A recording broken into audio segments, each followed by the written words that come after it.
the third station of the cross, Jesus falls for the first time. We adore you, O Christ, and we bless you, because by your holy cross you have redeemed the world.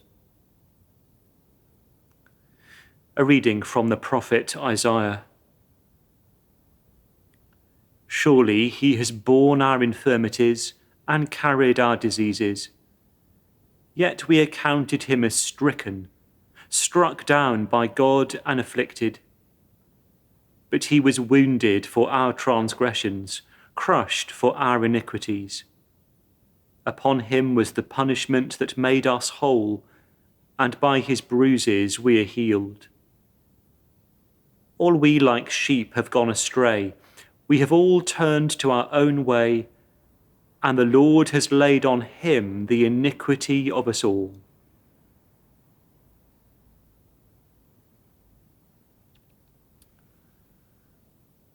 One of the great classics of Christian literature is the account that St. Augustine of Hippo gives of his early life and his journey to adult faith as a Christian in Confessions. Augustine lived in the latter half of the 4th and early 5th centuries, and Confessions sets down how he came to recognize two crucial things about himself. That he couldn't, by himself, make a unity of his life, and that only when faced with the deepest vulnerability in himself could the truth finally get through. It was in facing these two things that the momentous truth of Jesus Christ finally dawns for him. In part of the book, he describes how before his conversion, he simply couldn't grasp what the weakness of Jesus might have to teach him. How could it be, he says, addressing God, that your wisdom, through whom you created all things, might become for us the milk adapted for our infancy?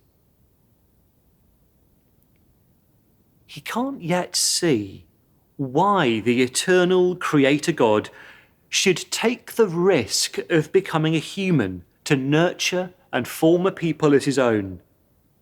He goes on, "Not yet was I humble enough to grasp the humble Jesus as my God." In this third station of the cross, we are confronted by an image of the humble Jesus who is our God.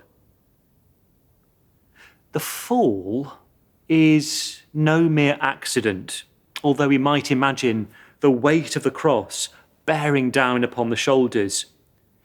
It is a deliberate part of the movement of God in Jesus Christ down to fallen humanity.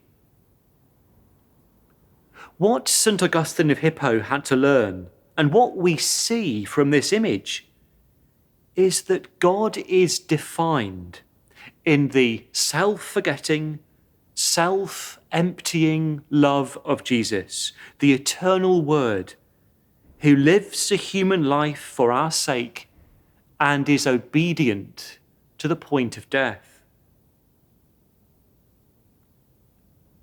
The 14th century anchoress, Julian of Norwich, uses a beautiful phrase to describe how God speaks through the weakness of Jesus.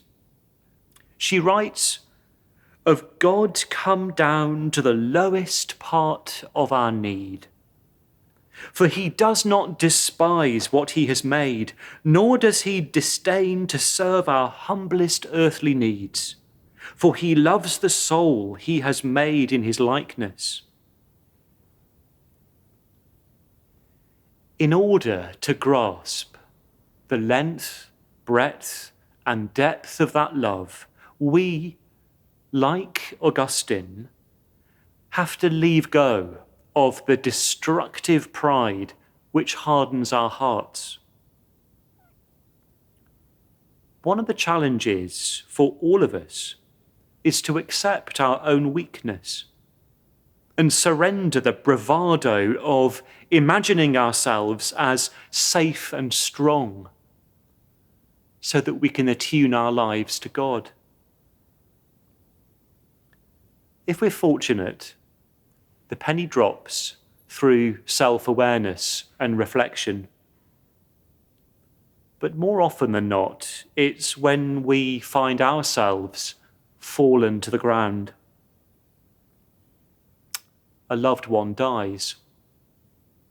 A relationship goes wrong. We find ourselves out of our depth professionally. We take a wrong turn in life and make mistakes.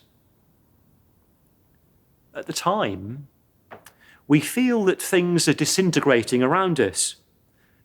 But if we're tuned into the living truth of Christ's human birth and life and death, then we know the merciful love of the Lord reaching down to us to raise us from the dust to new and risen life. Hear us, O Lord, have mercy upon us. The Church cries out in the liturgical texts for Lent. Standing in front of this station, we know that that cry is not to a distant God, but to the one who is beside fallen humanity in the dust, in order to bear our shame. Because he's there, we can tell the mixed story of our lives to him, without bitterness or blame or recrimination. And we can learn from the Christ who humbled himself our true greatness once more.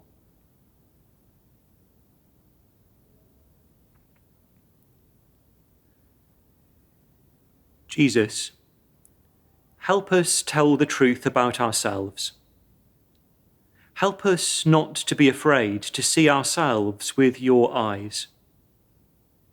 Help us to care more about the truth and love we see in you than about anything else the world may say or do. Lamb of God, you take away the sins of the world. Have mercy on us. Lamb of God, you take away the sins of the world. Have mercy on us. Lamb of God, you take away the sins of the world.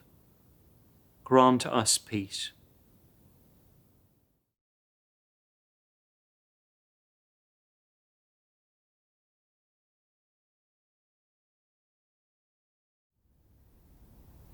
Attende Domine.